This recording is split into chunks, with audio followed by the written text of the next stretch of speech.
नमस्कार, आपके साथ मैं हूं दीपिका शर्मा और आप देख रहे हैं क्राइम तक।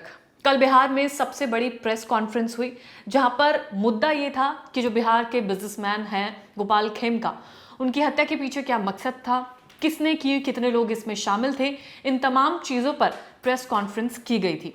और किस किस का नाम इसमें सामने आता है, क्या वजह सामने आती है, क्या मकसद था, इन तमाम चीज़ों पर डिस्कशन हुआ। कारण कई हो सकते हैं, इसमें समय लगेगा, काफ़ी रिकॉर्ड्स जांच करनी पड़ेगी, काफ़ी कॉल रिकॉर्ड्स भी देखना पड़ेगा।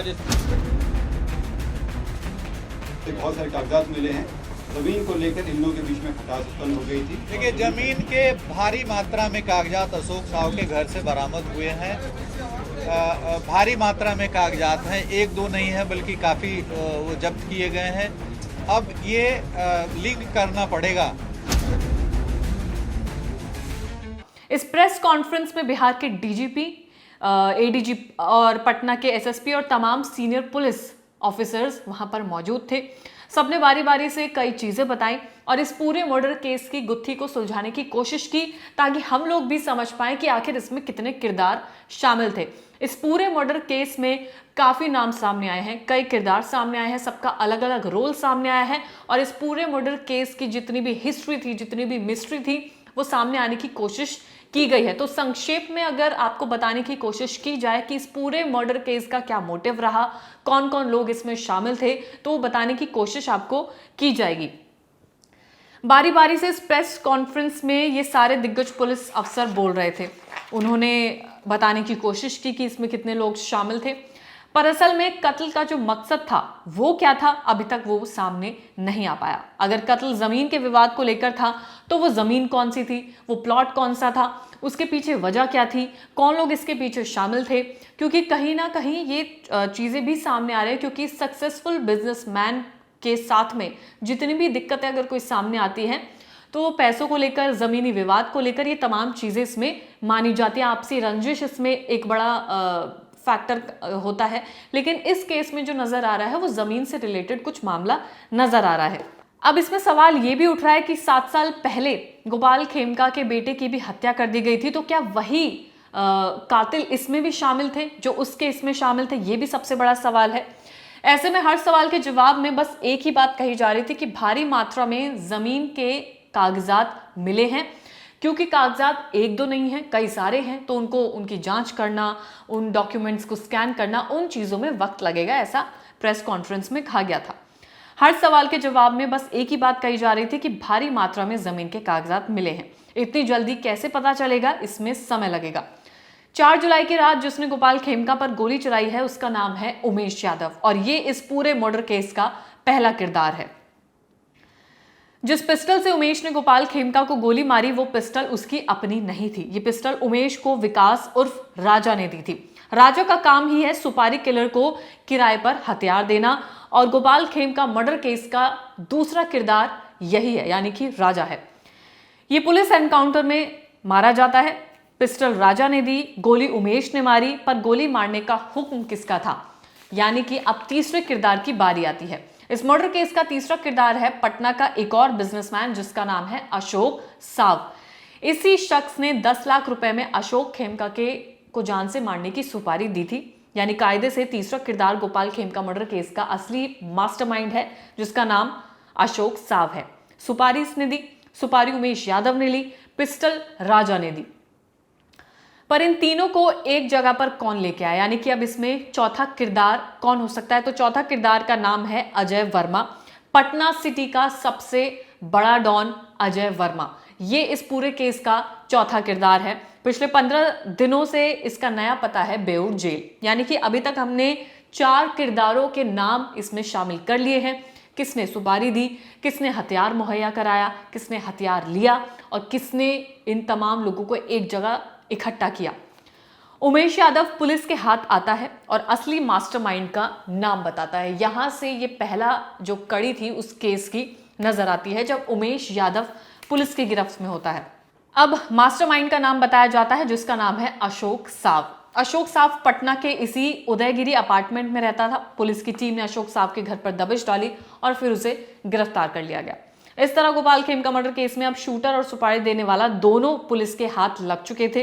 इन दोनों से पूछताछ में पता चला कि साजिश में एक और शख्स भी शामिल है, यानी कि कई नाम लगातार इस केस में सामने आते जा रहे थे। पटना का एक पुराना पेशेवर क्रिमिनल विकास उर्फ राजा, ये वही शख्स है जिसने ये हथियार मुहैया कराया है। उमेश यादव को इसने पिस्टल दिया था। पुलिस राजा की तलाश में जुट जाती है। पता चलता है कि वो पटना सिटी में छुपा हुआ है। देर रात पुलिस उसी जगह पर पहुंचती है जहां पर ये शख्स छुपा हुआ था। यहां पर पुलिस के साथ ये मुठभेड़ करता है। उसी मुठभेड़ में, एनकाउंटर में ये शख्स मारा जाता है। और इसी तरह साजिश के 3 किरदार में से 2 पुलिस की गिरफ्त में थे और 1 मारा जा चुका था, यानी कि काम बहुत तेजी से चल रहा था। पुलिस ने काफी जल्दी इन लोगों को पकड़ा। तो आगे डीजीपी साहब के हिसाब से फिलहाल की जांच में जो सच्चाई सामने आई है, वो सच्चाई ये है कि गोपाल खेमका के मर्डर केस में यही 3 लोग शामिल थे और उन 3 के बाद जो चौथा था, यानी कि जो एनकाउंटर में मारा गया था, वो चौथा शख्स था। अब वो ये है कि गोपाल खेमका के मर्डर केस में ये 3 लोग तो थे ही, शूटर विकास यादव, पिस्टल देने वाला राजा और सुपारी देने वाला मास्टरमाइंड अशोक साहब। बिहार पुलिस के मुताबिक अशोक साहब शूटर विकास यादव को करीब 1.5 साल से जानता था, यानी कि इनके रिलेशंस थे, ये दोनों एक दूसरे को जानते थे, अच्छी खासी बातचीत थी।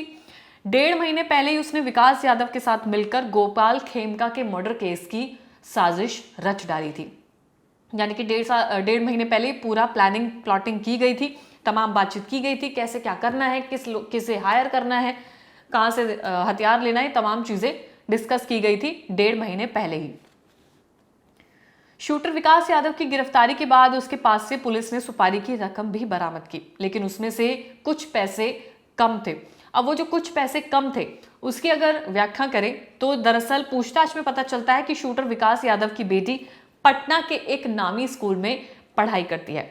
शूट आउट के बाद विकास यादव ने स्कूल में 45,000 रुपए उन्हीं पैसों में से दिए थे जो उसे सुपारी के रूप में दिए गए थे और उसने अपनी बेटी की फीस जमा की थी। पुलिस स्कूल के सीसीटीवी फुटेज से सबूत निकालने की कोशिश कर रही है। उधर पुलिस ने जब अशोक साहब के घर की तलाशी ली तो वहां से पुलिस को क्या मिलता है, वहां से भी कई सारी चीजें मिलती हैं, जिसमें है काफी सारे कागजात, एक पिस्टल बरामद की जाती है, गोलियां बरामद की जाती है और काफी सारा कैश उसके घर से बरामद किया जाता है। प्रेस कॉन्फ्रेंस हुई जिसमें बताया गया कि गोपाल खेमका के कत्ल के पीछे जो वजह थी वो थी जमीन के ऊपर काफी ज्यादा फोकस किया गया है। वजह इसी को अभी तक बताया जा रहा है, क्योंकि अशोक साहब के घर से भारी मात्रा में जमीन के कागजात मिले थे, लेकिन अभी भी कई सच्चाई इस केस में आना बाकी है। लेकिन अगर मोटा मोटा इस केस में देखा जाए तो 3-4 किरदार इसमें शामिल है, सबका अलग अलग रोल्स और रिस्पॉन्सिबिलिटीज दी गई थी। अशोक खेमका मर्डर की जो प्लानिंग थी वो 1.5 महीने पहले प्लानिंग प्लॉटिंग सारी तमाम चीजें की गई थी और इस पूरे केस को, पूरी जो मर्डर केस था उसको अंजाम देने के लिए इन तमाम लोगों को आपस में कांटेक्ट कराया गया था, जिसमें से एक शख्स पुलिस एनकाउंटर में मारा भी जाता है। तो ये थी पूरी कहानी जो सामने आई है। प्रेस कॉन्फ्रेंस में पुलिस ने तमाम चीजें बताई हैं। अभी भी पुलिस का कहना है कि कई चीजों पर अभी भी जांच पड़ताल की जा रही है, क्योंकि डॉक्यूमेंट्स इतने ज्यादा हैं, सबको एक एक करके पढ़ना समझना ये एक लंबा प्रोसेस है। लेकिन उम्मीद यही की जा रही है कि इसकी जो वजह है वो भी लगातार सामने आएगी। कई ऐसे चौंकाने वाले खुलासे इसमें हो रहे हैं, कई ऐसी बड़ी वजह सामने आ रही हैं, क्योंकि एक सक्सेसफुल बिजनेसमैन को मारने के पीछे क्यों आखिर लोग पड़े हुए थे, क्या ऐसी वजह थी कि सुपारी दी गई लाखों रुपए की, क्या आखिर ऐसी वजह थी जो 1.5 महीने पहले ये तमाम चीज़ों की प्लानिंग की गई थी। तो वजह इसमें जितनी भी हैं वो सामने आने का इंतजार है, कई वजह सामने आ भी चुकी हैं। इस केस में जितने भी अपडेट्स हैं क्राइम तक आपको लगातार देता रहेगा। धन्यवाद।